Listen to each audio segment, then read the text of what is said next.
جن دنوں ٹیپو سلطان اور انگریزوں کے درمیان صلح ہو گئی، ان دنوں مرہٹوں کے حکمران نانا فرنویس اور حیدرآباد دکن کے حاکم نظام علی کی طرف سے کچھ ایلچی ٹیپو سلطان کے مرکزی شہر سرنگا پٹم میں داخل ہوئے۔ ان ایلچیوں نے سلطان کی خدمت میں اس کی تخت نشینی پر مبارکباد کے خطوط کے علاوہ قیمتی جواہرات اور تحائف پیش کیے، اور ساتھ ہی انہوں نے سلطان سے مرہٹوں اور حیدرآباد دکن کے حکمرانوں کی طرف سے 2 سال کا زرنہ البندی اور چوتھ ادا کرنے کی درخواست کی۔ زرنہ البندی وہ رقم ہوا کرتی تھی جو بالا تر حکمران متحد حاکموں سے گوڑوں کی نعل بندی کے عنوان سے لیا کرتے تھے، اور چوتھ وہ رقم تھی جو مرہٹے فوج کشی نہ کرنے کے عوض حیدر علی سے وصول کیا کرتے تھے۔ یہ رقم چونکہ ٹیپو سلطان کے باپ حیدر علی نے حیدرآباد دکن کے حکمران اور مرہٹوں کو ادا کرنے کا وعدہ کیا تھا، اسی بنا پر وہ رقم انہوں نے ٹیپو سلطان سے بھی مانگی، اور یہ رقم چونکہ 2 سال سے انہیں ادا نہیں کی گئی تھی، لہذا دونوں حکمرانوں کی ایلچیوں نے 2 سال کی رقم کا مطالبہ کر دیا۔ مرہٹوں اور دکن کے حکمرانوں کے اس مطالبے پر ٹیپو سلطان کو طیش آ گیا، اور اس نے غضبناک ہو کر ایلچیوں سے کہا، کیا تم واقف نہیں ہو کہ تم دونوں کے حکمرانوں نے انگریزوں کے خلاف میرے باپ کا ساتھ دینے کا عہد کیا تھا؟ میرے باپ نے اپنا سارا خزانہ اور 3 سال محصول کی رقم پایان گھاٹ کی مہم پر صرف کر دی، اور کافی عرصے تک اس مہم میں مصروف رہا۔ اس مہم میں تم دونوں کے حکمرانوں نے مدد کرنے کا وعدہ کیا تھا، لیکن انہوں نے کوئی مدد نہ کی، اور میرا باپ اکیلا ہی مقابلہ کرتا رہا اور آخرکار اپنی جان گنوا بیٹھا۔ خدا کا شکر ہے کہ ہم نے صرف خدا کی مدد اور مہربانی سے اب تک ہر مارکے میں فتح پائی ہے، اور اس وقت تک کسی دوسرے کا احسان نہیں اٹھایا۔ علاوہ ازیں میرے باپ کی وفات کے بعد بنور کے حاکم ایاز نے نمک حرامی اختیار کی، اور اس نے بغاوت اور سرکشی اختیار کر لی۔ پھر اس نے بنور کے تمام قلعوں اور قصبوں کو انگریزوں کے سپرد کر دیا۔ وہاں ہماری مملکت کا جو مال و متاع اور باکثرت جواہرات تھے اپنے ساتھ لے گیا۔ اگرچہ ہم نے بنور پر حملہ کر کے دوبارہ اسے آباد کیا اور باغیوں کے لشکر کو مار بھگایا، لیکن خزانہ بہرحال نہیں مل سکا، اس لیے کہ ایاز خان اپنے ساتھ لے کر بھاگ گیا تھا۔ ہر شخص بخوبی واقف ہے کہ ہم جس وقت تخت نشین ہوئے تو اپنے باپ کی وراثت میں ہمیں صرف چند توپوں، بندوقوں، تلواروں اور ڈھالوں کے علاوہ کچھ میراث نہیں ملی۔ اس وقت ہمارا خزانہ بالکل خالی ہے، لہذا تمہیں زرنہ ادا کرنے کی ہمت نہ ہے۔ ممکن نہیں، آئندہ اگر خدا چاہے گا تو مملکت کی آبادی اور بندوبست کے بعد تمہاری رقم کی ادائیگی کے لیے میں خزانچی کو حکم جاری کر دوں گا۔ ایلچیوں کو یہ جواب دینے کے بعد اس نے ایک اور قدم اٹھایا۔ اس نے ایک شخص محمد عثمان کا انتخاب کیا۔ یہ ایک نیک آدمی تھا اور ٹیپو سلطان کے باپ حیدر علی کا قریبی خدمت گزار بھی تھا، اور گفتگو کرنے میں بھی خوب مہارت رکھتا تھا۔ عثمان کو ٹیپو سلطان نے کچھ نقدی، قیمتی تحائف اور کچھ ایسے نوادرات دیے جو انگریزوں کو شکست دینے کے بعد ہاتھ لگے تھے، اور عثمان کو حکم دیا کہ وہ مرہٹوں کے حکمران نانا فرنویس کے پاس جائے اور یہ تحائف اسے پیش کرے۔ اس طرح سلطان ٹیپو چاہتا تھا کہ مرہٹوں کے ساتھ تعلقات اچھے ہو جائیں اور کوئی ناخوشگوار حادثہ پیش نہ آئے۔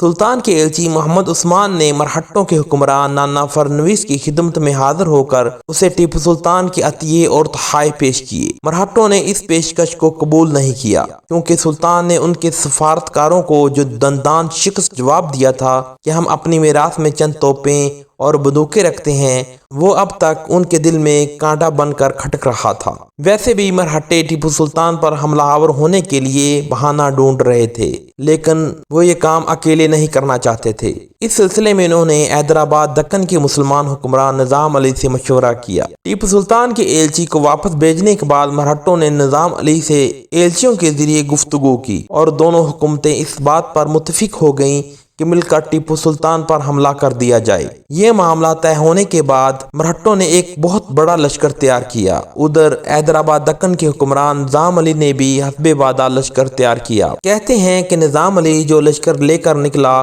اس میں 40,000 سوار اور 50,000 پیادہ تھے، اور وہ شہر بیدر کے راستے ٹیپو سلطان کے قلعے بادامی کی طرف بڑھا۔ دوسری جانب مرہٹے بھی ایک بہت بڑا لشکر لے کر ٹیپو سلطان کے قلعے بادامی کی طرف بڑھے۔ مرہٹوں کے لشکر میں 80,000 سوار، 40,000 پیادے، 50 توپوں کے علاوہ دیگر کافی سامان جنگ اور اس کے لیے انگنت باربرداری کے جانور تھے۔ مرہٹوں اور نظام دکن کے لشکر قلعہ بادامی سے باہر اکٹھے ہوئے۔ دونوں لشکریوں کی تعداد رضاکار ملا کر 2.25 لاکھ کے قریب بنتی تھی، جبکہ ٹیپو سلطان کے لشکر کی تعداد اتنی نہ تھی۔ بہرحال مرہٹوں اور نظام علی کے لشکریوں نے قلعہ بادامی کو چاروں طرف سے گھیر لیا اور مورچے بنا کر قلعہ کی فصیل پر انہوں نے گولہ باری شروع کر دی۔ بار بار مرہٹوں نظام دکن کے لشکریوں نے یورش کرتے ہوئے قلعہ کو فتح کرنے کی کوشش کی، لیکن ان حملوں میں ان کے بکثرت لشکری موت کے گھاٹ اتار دیے گئے۔ مرہٹے اور نظام دکن بزور شمشیر تو اس قلعے کو فتح نہ کر سکے۔ آخر انہوں نے قلعے کے محافظوں سے بات چیت کی اور مصالحت کے نتیجے میں قلعہ پر مرہٹوں اور نظام دکن کا قبضہ ہو گیا۔ قلعہ پر قبضہ ہونے کے بعد دونوں حملہ آوروں نے اس قلعے میں اپنا مرکز قائم کیا اور وہاں سے اپنے مختلف لشکریوں کو ٹیپو سلطان کے دوسرے قلعوں اور علاقوں کو فتح کرنے کے لیے روانہ کیا۔ مرہٹوں اور نظام دکن کے لشکر ایک طرح سے ٹیپو سلطان کے علاقوں میں پھیل گئے اور اس طرح انہوں نے دھاردار اور جالی بیل کے قلعوں پر بھی قبضہ کر لیا۔ یہ قبضہ انہوں نے بازور شمشیر نہیں کیا، بلکہ 30,000 کی رقم رشوت دے کر ان قلعوں پر انہوں نے قبضہ کیا۔ ان دونوں قلعوں اور ان سے متعلق جس قدر قصبات تھے ان پر بھی مرہٹوں اور نظام دکن نے قبضہ کر لیا تھا۔ ان قلعوں کے ارد گرد جو علاقہ تھا اس کا والی ٹیپو سلطان کی طرف سے ایک شخص حیدر بخش تھا۔ اس نے اپنی زندگی کی ابتدا ایک خانسامہ کی حیثیت سے کی تھی۔ یہ نواب محمد علی کے پاس خانسامہ تھا اور اس کے خزانے پر قبضہ کر کے کافی رقم خرد برد کر لی اور گرفتاری کے خوف سے سلطان کے پاس آ گیا۔ سلطان نے اس پر رحم کیا اور اسے اس علاقے کی سرداری پر مامور کر دیا۔ اس لالچی نے حرام خوری اختیار کر کے دشمن سے رقم لی اور علاقہ ان کے حوالے کر دیا اور خود اپنے خاندان اور سامان کو لے کر مرہٹوں کے مرکزی شہر پونا کی طرف چلا گیا۔ اس طرح مرہٹوں اور نظام دکن کے لشکریوں نے بادامی، دھاردار، جالی بیل اور اس کے نواحی علاقوں کے علاوہ آگے بڑھ کر کچندر گڑھ، نولکھنڈا اور نرکنڈا کے علاقوں پر بھی قبضہ کر لیا۔ اس کے علاوہ انہوں نے دریائے تنگ بدرہ کے اس پار ٹیپو سلطان کا جس قدر علاقہ تھا اس پر بھی انہوں نے قبضہ کر لیا۔ دریائے تنگ بدرہ جنوبی ہندوستان کا ایک بہت بڑا دریا ہے جو بندھیاچل کے پہاڑی علاقے سے نکل کر دکن کے ایک بڑے علاقے کو سیراب کرتا ہے۔ یہ اصل میں 2 دریاؤں پر مشتمل ہے، ایک کا نام تنگا اور دوسرے کا نام بدرہ ہے۔ دونوں کنڈی کے مقام پر ایک دوسرے سے ملتے ہیں، اس کے بعد اس کا نام تنگ بدرہ پڑ جاتا ہے۔ دوسری طرف ٹیپو سلطان کو جب مرہٹوں اور حیدرآباد دکن کے حکمران نظام علی خان کی اپنے علاقوں کی طرف اس پیش قدمی کی خبر ہوئی، تب سلطان اپنے لشکر کے ساتھ سرنگا پٹم سے بڑی تیزی سے سفر کرتا ہوا بنگلور جا پہنچا۔